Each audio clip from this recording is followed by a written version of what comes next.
Whether you have an idea and are considering licensing, or you're already knee-deep in the throes of attempting to license your invention, you won't want to miss learning from the top 10 mistakes that I see people make in the invention licensing business.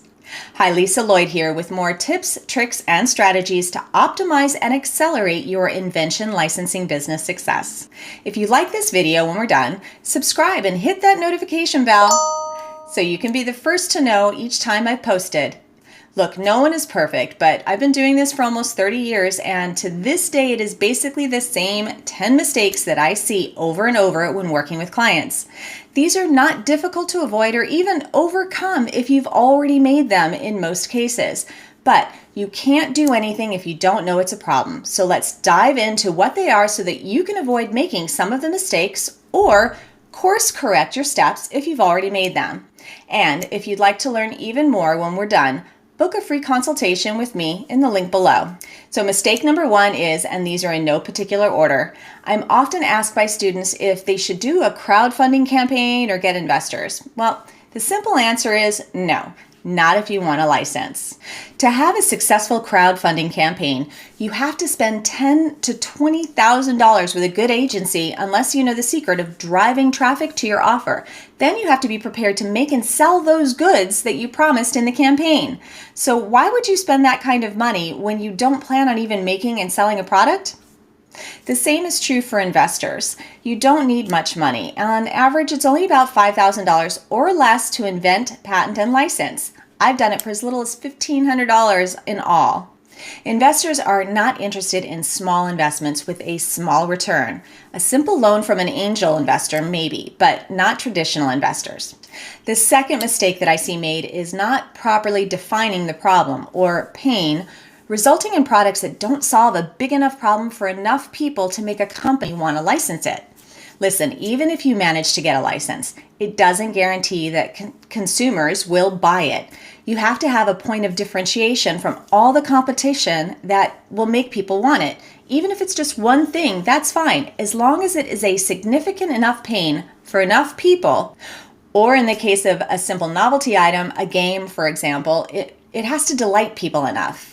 Generally, what I see most people do is a basic patent search and maybe a little marketplace research to see if anyone else is doing my idea already. That doesn't tell you if you have a wow solution, just that no one else is doing what you have in mind. I guarantee you will invent solutions that sell if you add customer insights to all of your research. I have links below for more on how to do these and others mentioned in this video. Number three is another mistake I see along the same lines with sell sheets. I see this on about 90% of every sell sheet that I'm asked for feedback on. Most of them are pretty good, but they utterly fail at demonstrating the UVP or unique value proposition. Don't assume that companies understand the problem. Our biggest value to large organizations who already employ full-time product developers is that we see what they can't. So point out what is currently being used or done for that problem that you're going to solve, what's wrong with them, which happens to be exactly what you've done better. And number four is thinking that just filing a PPA is good enough.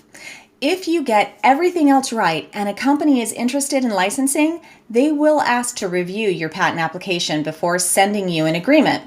A poorly drafted PPA not only could cost you their interest, worse, it could easily get you knocked off.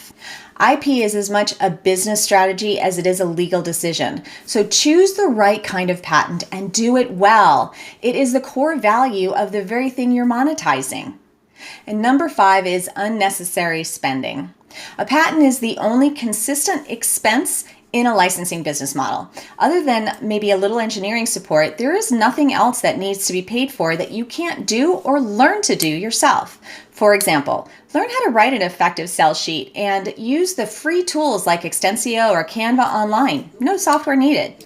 The point here is to become a learner, and you will have more money to spend on what you do need, not on what you don't. When I was on The Big Idea with Donny Deutsch, I even went on record that just because you have money doesn't mean that you need to spend it. And to this day, I still treat every invention like I have to do it with no money. Now, depending on what you have, you may be thinking, yeah, Lisa, but what about a prototype? Won't that cost me a lot? Well, that brings me to the sixth mistake on my list, making prototypes. Let me clarify first that a prototype is something that is finished. It looks, feels, and acts like the product that will actually be on shelves, but 99% of the time, they won't be necessary. On the other hand, a working model is always a good idea. It helps you think through and flush out the idea in a way that specifically addresses the pain point that you've identified. And best of all, you can do this for little or no money at all. I have products that I've licensed with models made out of cut and glued materials from just around the house, like Clix. This was a soda bottle that I cut up and shaped with hot water. I literally used this to demonstrate to Helen of Troy, and after licensing it, it became their #1 selling accessory of all time. Don't worry if it's not pretty. You can use a virtual prototype to illustrate how you envision it on the shelves of stores and demonstrate with a working model to make them believe that it works, to drive home the licensing deal. And number 7 is calling on the wrong companies. This is a subtle mistake and often one people don't even know that they're making because the companies that they're pitching are not giving any feedback. If you're pitching and getting no's without feedback, consider this as a possible reason. The question to answer is your product a good fit for their line, and do they make similar products? For example, just because you have a mop that cleans 3 times faster in half the time doesn't mean that a mop company is a good fit. I ran into this recently with my new mop. Mine uses gears, and I spoke with 3 different mop companies that all loved the concept, but none of them were in the mechanical business. They made simple mop products like Swiffer, and they all said that they loved it, but just couldn't manufacture it. Number 8 is sending and selling sell sheets to prospects without an appointment. Now, some companies just don't want to talk to crazy inventors, so they'll just ask you to send their sell sheet in to be evaluated.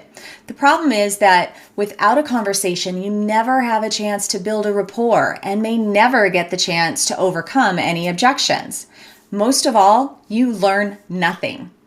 So my recommendation is to sell them on a 10 to 15 minute Zoom call so that you can discuss it and answer any questions, followed by sending them the sell sheet to share internally if they're interested in reviewing it further.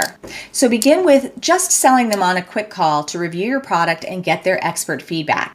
If they won't book a call with you, then you can make a judgment call about whether to just send them the sell sheet or not. It depends on how important that company is to you. Now, number 9 is doing it alone. Listen, I know we're all inventors, but that doesn't mean that we need to reinvent the wheel. Get around others who have had success, as well as newbies who you can share the challenges and rewards of the journey with. You don't have to make the same mistakes, and you will learn from each other in addition to just not feeling alone. Find a local inventor group or a national group like the Inventors Groups of America, where it's totally free to join. Or call me to find out how you can join my private group. It is by invitation only, but a short call will tell us both if we're a good fit for one another. And number 10 is the biggest mistake that even I've been guilty of: falling in love with the problem. When you fall in love with your solution, you will inherently have a confirmation bias, meaning you'll only see and hear what confirms what you're dreaming about. I'm not exaggerating. I have literally had hundreds of clients over the years who said that they did all their market research and found nothing like it, and in a matter of just minutes, I found several that not only solve the problem, but do it better. When you fall in love with the problem instead of the solution, you'll keep an open mind for whatever the best solution is because you're not attached to your immediate ideas. And when you combine that with